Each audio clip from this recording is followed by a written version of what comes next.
Hey there, guys. Welcome back to the channel. And I'm going to be talking about a few things like the new Zombies map, the new Warzone update that's going to be rolling out soon, dates for the new Zombies map, Warzone going live season 1, and the season 1 roadmap, and also a few things about multiplayer.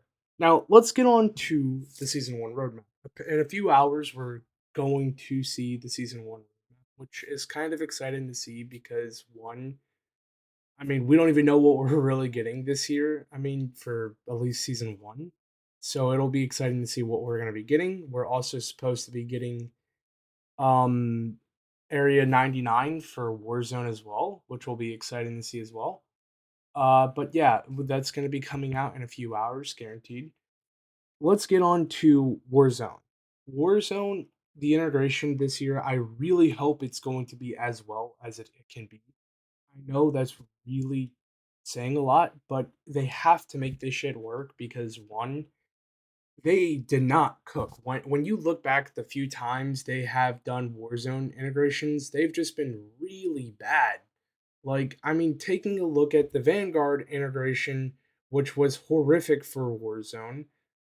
It's very concerning where it's going to be going for Warzone. So, only time will really tell for that one. Zombies. I'm excited because we're going to be getting our first DLC zombies map in December, so I'm excited to see what's going to happen for that. The next thing I want to talk about before I get on too far into dates and specific times is multiplayer, and I want to talk about a few things in this update. One, spawns, they're trying to fix spawns. I have not seen it. And in this video clip, you'll probably see it soon. I literally pushed their spawn and I got killed. I'm just it's mind-boggling how bad the spawns are on this game because it's very frustrating to sit there and push a team and just the whole team spawns right on top of you, even though they should not be spawning there if you're in that spawn. But also I want to talk about a few gun improvements. Apparently SMGs got buffed, so I already talked about that earlier. I also want to talk about perk fixes, which I'm going to be talking about Recon Specialist a lot here.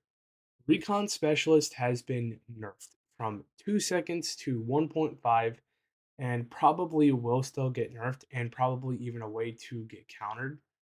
So that'll basically be that.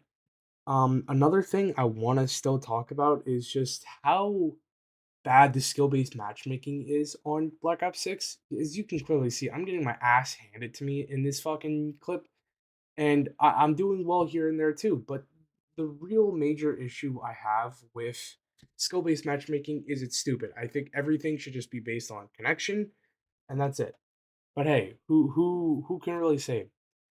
Another thing I really want to talk about is perk fixes. They are fucking finally fixing the disruptor perk, which has been a nightmare, by the way, for anybody who doesn't understand. You could literally spam UAVs and counter UAVs like crazy. It was bad, like really bad. Um, so that's that. Now let's get on to the dates. More or less, Warzone, the season one drop, all of it is going to be live on November 14th. We will see basically the Warzone integration go live. We will see season one go live and all that stuff go live season one. The new zombies map is rumored to be coming out in December 11th. Now, I'm not 100% sure about the zombies map, but I'm 100% sure on season one. So it's going to be really interesting on when they're going to do the zombies map. It could be pretty much the halfway season point, which, by the way, is going to be interesting. Also, I want to make sure a lot of people understand this. Double weapon XP like weekends and double XP weekends are not or like a like super occurrence. So really save your tokens if you like, for example, if you know you're going to be using your tokens a lot, then I would recommend using them. But once you prestige and you get to level prestige master, you're really going to be like sitting there and grinding from Prestige Master to level 1,000. So I'd recommend saving a few tokens to do that because it does take a while to go to 1,000. Another thing I want to say is for anybody who is too scared to prestige. I'm telling you this now because you get rewards behind prestige. I know it sounds scary, but it is a long-term it's worth it. And I'm explaining this because more or less prestige like there's certain stuff that you can only get behind prestige. For example, operator skins, calling cards, and a lot more like blue weapon blueprints. And also really cool, and I'm really appreciative of this, is that weapon blueprints actually count as prestige tokens, which I'm fine with, and I expected this. But the problem I have with is in 6 months when this game is pretty much in its halfway life in the cycle, there's going to be a blueprint for every single weapon in this game. And then you have a really tricky situation where if you have a blueprint for every weapon in this game, players are not going to be afraid to prestige because the thing is that when you have the weapon that you're going to want to use, there's literally no point to not prestige at that point because then they can sit there and use their tokens on perks, call the gun cards, the wild cards, I think they're called, and or equipment. And that is a problem I really hope is like talked about because I don't mind having like for example the vault edition blueprints locked with prestige tokens, but I don't really think we should be having every single blueprint counted for prestige tokens. I really don't think that. For example, I think this battle pass weapon like blueprints should count as prestige token unlocks for those weapons. Weapons that come from the store, which are in bundles, should not count as like prestige token weapons. I don't know. I really don't know how they're gonna do this. Also, I want to say is that I've been a really appreciative for the people who've been supporting me on the video I made 3 days ago.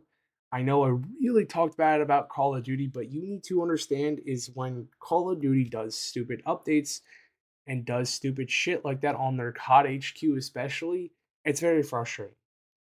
Now, I'm going to talk about one last thing, and I'll actually be pulling it up soon. Is weapon balances. I don't really talk about this too much, but really, I blew it out of the park for assault rifles. There were literally minor nerfs to the assault rifles and the SMGs as well. Like I didn't even know. I really did take a look at it, and I did my own testing. They're pretty much even when it comes to mid to close range fights now. Close range really just out dominates when you're running an SMG, but when it comes to mid fights, you're going to probably always have a 50-50 chance to win or lose depending on how you play the gunfight. Now, before I do go and eventually pretty much sign off for the day, I want to talk about a few things in terms of my channel and where I plan on going. I'm going to try to cover as much updates and try to give as much content as I can for the day I'm working on. So, for example, I want to cover COD, but I might not always cover COD. For example, I may cover an update on another game that I'm actually like excited for. Like for example, I may do Sparking Zero, I may do Minecraft, I may do specific game titles, and I'm going to talk about it. I'm going to pull up pictures, show you guys what's going on here or there. Now, I do want to say this now. If you don't want to subscribe, you don't have to. I really emphasize on not, I really want to give you guys a choice because it makes it more in terms of a community, it makes it more feel like if you're subscribing for me, then I'm glad you are. But if you're just subscribing to see my content and you're not really an enjoyer of mine, then don't subscribe. Just if you want to keep coming back for the videos, that's fine. I don't really care. I mean, I'm making these videos so people can see and hear what I personally think of the updates. And personally, I want to rant about stupid shit that COD does or game updates that they really did cook with. So, other than that, I really hope you guys have a good day and a good night. Peace.